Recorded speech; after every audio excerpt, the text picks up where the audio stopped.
Herr Pfarrer, jetzt heißt's aber Sause von Karl Räder. Am Marktplatz, am Herr Doktor Glatz seinem Haus, da stehen zwei Bibelscher und wollen schelle. Doch ach, sie sind so klei, es langt nicht ganz naus, so viel sie sich auch auf die Zehenspitze stelle. Da kommt der alte Herr Pfarrer grad vorbei, sieht noch de Schell sich strecke die zwei Kleine. Vielleicht ist deine ja Mutter krank, oh mei. Es tut ihm leid, er kann sowas nicht sehen.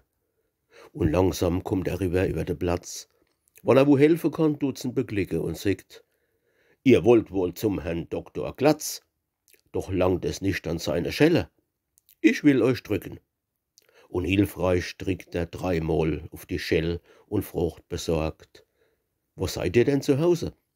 Jetzt rappelt's Fenster und da rufen sie schnell, er kommt, Herr Pfarrer, jetzt heißt's aber Sause.